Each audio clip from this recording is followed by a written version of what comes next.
Hi fellow travelers. In this video today I'm going to be talking about foldable flats for travel.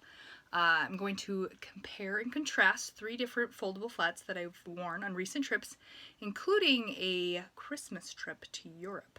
So think cold, think rain, think cobblestone streets.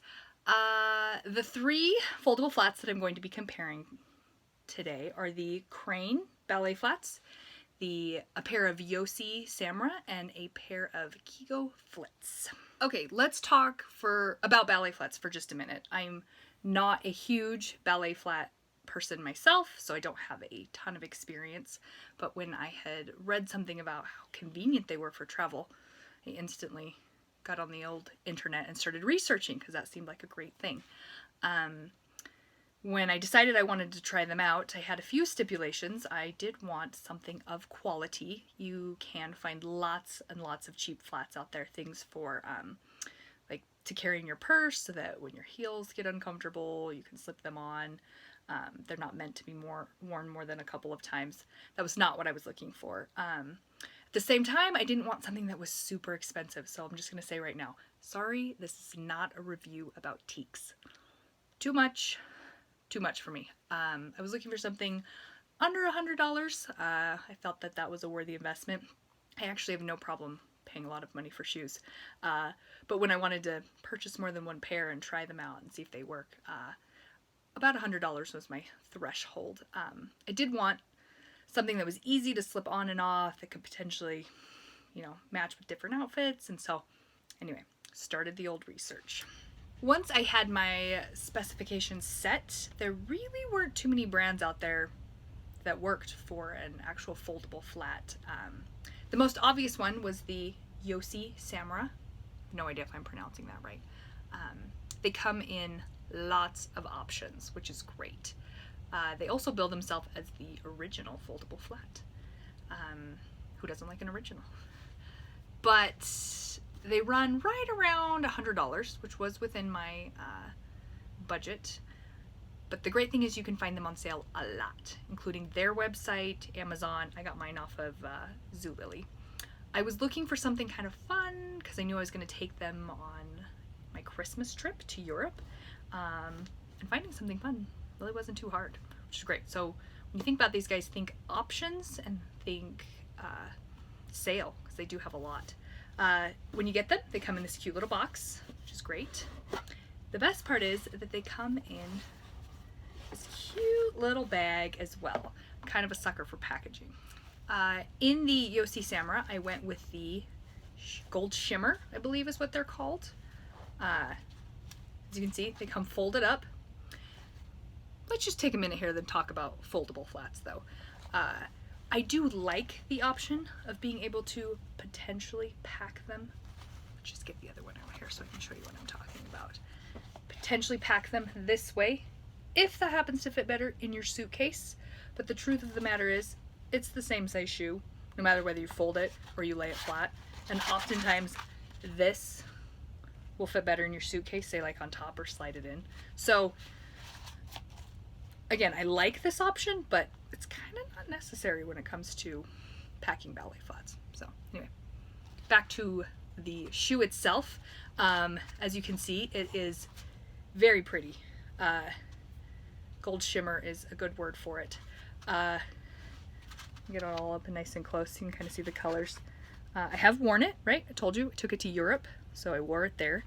But so far it's holding up nice. You can see some wear kind of here on this suede part, but the rubber's looking good. It felt sturdy, I will say that. It was also very comfortable right from the very beginning. I took it right out of the box and wore it, and I didn't have any breaking in. It's got this nice kind of elastic around the outside and this pull back here. And it's fun. It's a lot of fun. So it was worthy, very, very worthy for a travel flat, foldable travel flat. One thing that these are not great for is like winter travel. Definitely when I was out on the cobblestones, walking around, when it was cold, rainy. And I don't think it would have mattered what kind you had. So that's when you want your boots. But for the airplane ride, for going out to dinner, for hanging around the house, these were a great option. And again, like the ability to fold them if that's how they fit best in my suitcase. And I also like the little bag that they come in. That was fun. The second pair that I went with were the Crane ballet flats. Now I read about these after doing tons of research on teaks, because they're all over the internet, so you can't really help but, you know, look for them. A lot of people said that these were a worthy replacement, so I thought, why not? It's a weird shopping experience, though, I'll tell you that right now. They do not have an online store. They're made in the Philippines, and so the only way to shop for their product is to go on their Instagram site and see what they have available on there. I could see in the past that they had lots of fun colors in different sizes, but when I was looking, there wasn't a lot of options for me. Because I'd gotten the gold shimmer Yosis, I was looking for something a little bit more classic. They happen to have a black in my size, so I thought, why not? They are an affordable shoe, but I will tell you right now, the shipping is not. So I think the shoes cost somewhere in the neighborhood of $50, but the shipping costs $40. I can't remember exactly. I mean, it was right around $100 total. But if they don't fit, or you don't like them, or anything else, there's no shipping them back. They do have kind of a cult following though, so you can probably just resell them. I don't think you would have any problem doing that. The process to order the Cranes is actually pretty simple. You send them an email saying, hi, I would like this pair in this size. They send you an invoice. I paid via PayPal, and 5 days later, my shoes showed up. So although it was a different shopping experience, it wasn't an unpleasant one. They too come in an adorable little box, and they come with an adorable little bag. Again, sucker for the packaging. The shoes themselves are pretty great, actually. Bring them on in close here.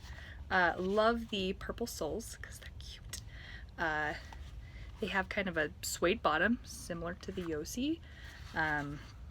The outside here, this little part here, not quite as comfortable as the Yosi, have to be honest. Actually, in general, these weren't as comfortable for me right out of the box. They're requiring a bit more breaking in, which isn't necessarily a bad thing, but it wasn't quite as desirable. But still, I think pretty high quality for what you're getting here. Will work well for the slip-on, slip-off, all that sort of stuff. Overall, though, I didn't like them quite as much, either the whole experience or the shoe, as much as the Yosis. Not recommending that you get a pair, but just be real sure before you order. Okay, now for the final pair, we're talking about the Kigo Flits. These puppies aren't so much a foldable flat as they are a rollable flat. So come on in here and you tuck it in like that. And that's what you got. They are definitely a little sportier looking, which might not be your cup of tea. They normally run around maybe like $75, but I did get them on sale for $35. They're super lightweight, and I do like this little kind of periwinkle and gray combination. I feel like it goes with a lot. They do not come in a cute little bag. Packaging, not really what they're into. These two were very comfortable right out of the box, and I've worn them without having any sort of break-in period at all. Actually, I really like this shoe. It's something I've been wearing, not on my trips, just here around town, to work even a little bit. Even it also has this toe thing. You could probably take this one hiking. I think it's just a bit more versatile in terms of a travel shoe. However, if you were gonna go or buy a pair for, say, a nice night out, then like to go to a dinner, this probably isn't really gonna cut it. It's just a little bit more sporty. So I'm not sure it's entirely apples to apples, but I do really like the Kigo Flits, and I would highly recommend them if you're looking for a shoe that packs up small and has a lot of potential, quite frankly. So there you have it, my side-by-side comparison of the 3 foldable flats that I have now taken on several journeys. I am a fan. I will continue to pack foldable flats. I enjoyed the comfort on the airplane. I enjoyed how cute they looked. I enjoyed the versatility. And I like that you can pack them different ways. They don't take up a lot of room in your suitcase. They kind of give you a lot of bang for your buck. So anyway, if you liked this video, please like it, talk to us in the comments, and subscribe. We'd love to hear from you.